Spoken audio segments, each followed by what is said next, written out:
Hello बच्चों, this is video for IIT foundation olympiad. अगर आप ओलंपियाड को क्रैक करना चाहते हैं, आप चाहते हैं कि हमारा सिलेक्शन ओलंपियाड में हो जाए और आप आईआईटी फाउंडेशन का क्रैश कोर्स करना चाहते हैं, आप एनटीएससी के भी बच्चे हों, तब भी ये वीडियो आपके लिए बहुत ही बेनिफिट होने वाली है, क्योंकि इसमें आपके कॉन्सेप्ट को डेवलप किया जाएगा, आपकी स्किल्स को बढ़ाया जाएगा। क्योंकि मैं आपको वो कॉन्सेप्ट देने वाला हूँ जो आपको काफ़ी हेल्पफुल होंगे और आपके एग्ज़ाम में क्रैक करने में मदद करेंगे।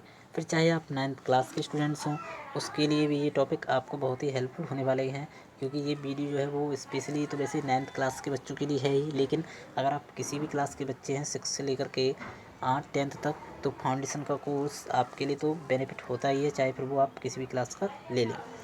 तो सबसे पहले वीडियो स्टार्ट करने से पहले हम आपको बता दें कि अगर आप मेरे चैनल पर नए हैं और आपने मेरे चैनल को अभी तक सब्सक्राइब नहीं किया है, तो सबसे पहले आप मेरे चैनल को सब्सक्राइब कीजिए, जिससे मैं जो भी वीडियो बनाऊं उसका नोटिफिकेशन आपको मिल सके। तो हम इससे पहले पढ़ चुके थे एलिमेंट क्या होता है, होमोजेनियस और हेट्रोजेनियस मैंने आपको बताया था, और एटॉमिसिटी हमने आपको बताई थी कि मोनोएटॉमिक एलिमेंट क्या होते हैं, और डायटोमिक एलिमेंट और पॉलीएटॉमिक एलिमेंट के बारे में हमने कुछ डिस्कस किया था। अब इसमें हम डिस्कस करेंगे क्लासिफिकेशन ऑफ एलिमेंट को, और किस किस में डिस्कस की मतलब क्लासिफाइड किया हुआ है, उनकी क्या क्या प्रॉपर्टी हैं, हम उनकी प्रॉपर्टीज़ को भी जानेंगे। तो यहाँ पे it was found that there was a wide variation in the properties of element, hence these were further classified into 3 category। यानी कि जो एलिमेंट हैं इनको हम 3 कैटेगरी में क्या कर देते हैं, डिवाइड कर देते हैं। अब ये 3 कैटेगरी कौन कौन सी हैं, एक है मेटल है, और एक नॉन मेटल है, और एक मेटलॉइड्स। इसको 3 कैटेगरी में हम बेसिकली क्या करते हैं, डिवाइड कर देते हैं एलिमेंट्स को। यानी कि कुछ एलिमेंट्स हमारे मेटल्स में चले जाते हैं, कुछ नॉन मेटल्स में चले जाते हैं, और कुछ मेटलॉइड्स में चले जाते हैं। अब हम तीनों की प्रॉपर्टी जानेंगे कि इनकी प्रॉपर्टी क्या है, मेटल्स कौन से होते हैं, नॉन मेटल्स कौन से होते हैं, और मेटलॉइड्स कौन से होते हैं, और इनकी क्या क्या प्रॉपर्टी है।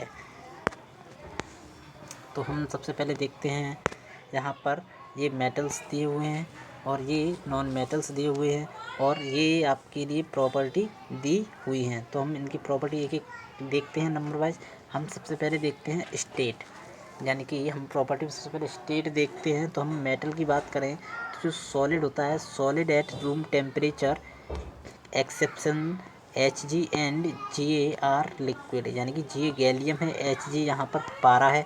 ये क्या है, ये लिक्विड है रूम टेम्परेचर पर। लेकिन जो मेटल्स होते हैं वो जनरली क्या होते हैं, सॉलिड्स होते हैं। जैसे तुमने देखा होगा, अगर हम कोई भी आयरन की वस्तु लेते हैं, आयरन के कुछ भी थिंग्स लेते हैं, तो वो जनरली क्या होती है, मेटल्स होती हैं। जितने भी आयरन्स होते हैं, है ना, तो वो क्या होते हैं, सॉलिड होते हैं, आपने देखा होगा। या मेटल्स में आप कोई भारी चीज़ ले लेते हैं जो कि घर पे लोहे की बनी बनी होती है, या वो सिल्वर की बनी होती है, तो वो भारी होता है और वो सॉलिड फॉर्म में होता है ना।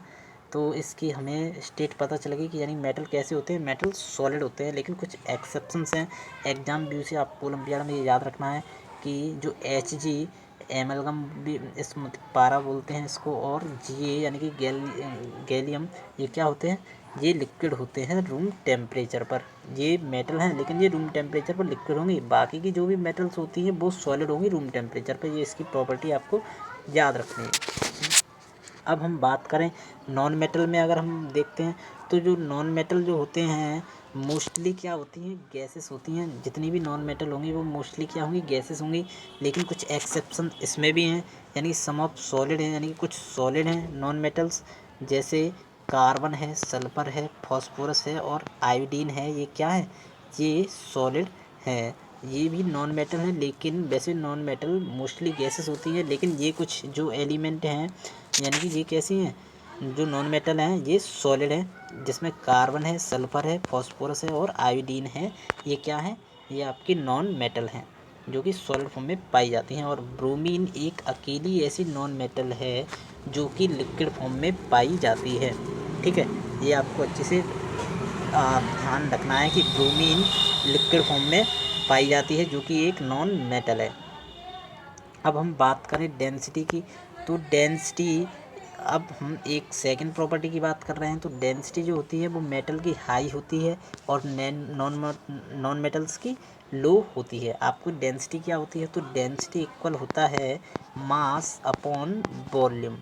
डेंसिटी इक्वल क्या होता है, मास अपॉन वॉल्यूम, यानी कि डेंसिटी मेटल्स की हाई होती है और नॉन मेटल्स की लो होती है।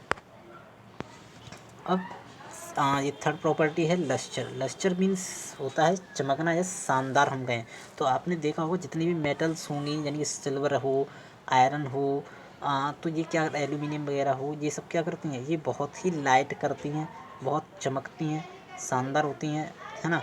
तो ये कैसी होती है, लस्टर होती हैं मेटल। और जो नॉन मेटल होती हैं वो कैसी होती हैं, वो नॉट लस्टर होती है। यानी कि हम कोई भी वुडन ले लें, यानी कोई भी लकड़ी ले लें या कोई प्लास्टिक ले लें जो नॉन मेटल में ही आ जाएंगी, है ना। लेकिन अगर हम यहाँ पर एलिमेंट की बात करें तो जैसे ग्रेफाइट है वो भी नॉन मेटल में है, लेकिन ये नो लस्टर है, यानी कि इतनी चमकदार नहीं होती हैं, ठीक है ना, मतलब इतनी चमकदार नहीं होती। लेकिन एक्सेप्शन में दिया था, सॉरी ग्रेफाइट मैंने यहाँ पे बोल दिया था, ग्रेफाइट और जो आयोडीन है ये हमारी नॉन मेटल तो हैं, नॉन मेटल तो हैं, लेकिन ये लस्टर होती हैं, लस्टर होती हैं तथा इलेक्ट्रिसिटी की भी कंडक्ट होती है ग्रेफाइट, ये आपको याद रखना है।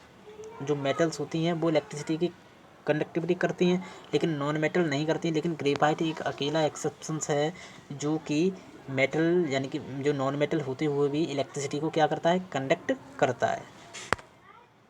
अब थर्ड प्रॉपर्टी की बात, फोर्थ प्रॉपर्टी की बात करें तो मेल्टिंग एंड बॉइलिंग पॉइंट, यानी कि जो मेटल्स होते हैं उनका मेल्टिंग पॉइंट जो होता है और बॉइलिंग पॉइंट होता है वो कैसा होता है, वेरी हाई होता है। जनरली कैसा होता है, वेरी हाई होता है, लेकिन हम कुछ एक्सेप्शंस हैं, सोडियम, पोटेशियम और Hg यानी पारा और गैलियम, इनके जो मेल्टिंग और बॉइलिंग पॉइंट है वो कैसे होते हैं, लो होते हैं, ठीक है ना।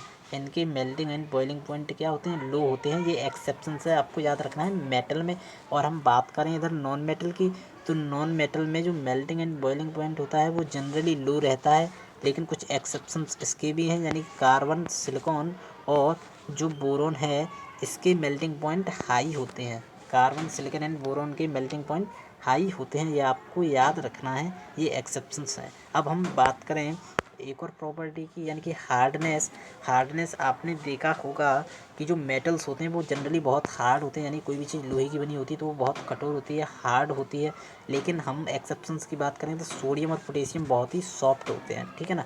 सोडियम और पोटेशियम बहुत ही सॉफ्ट होते हैं ये मेटल होते हुए भी।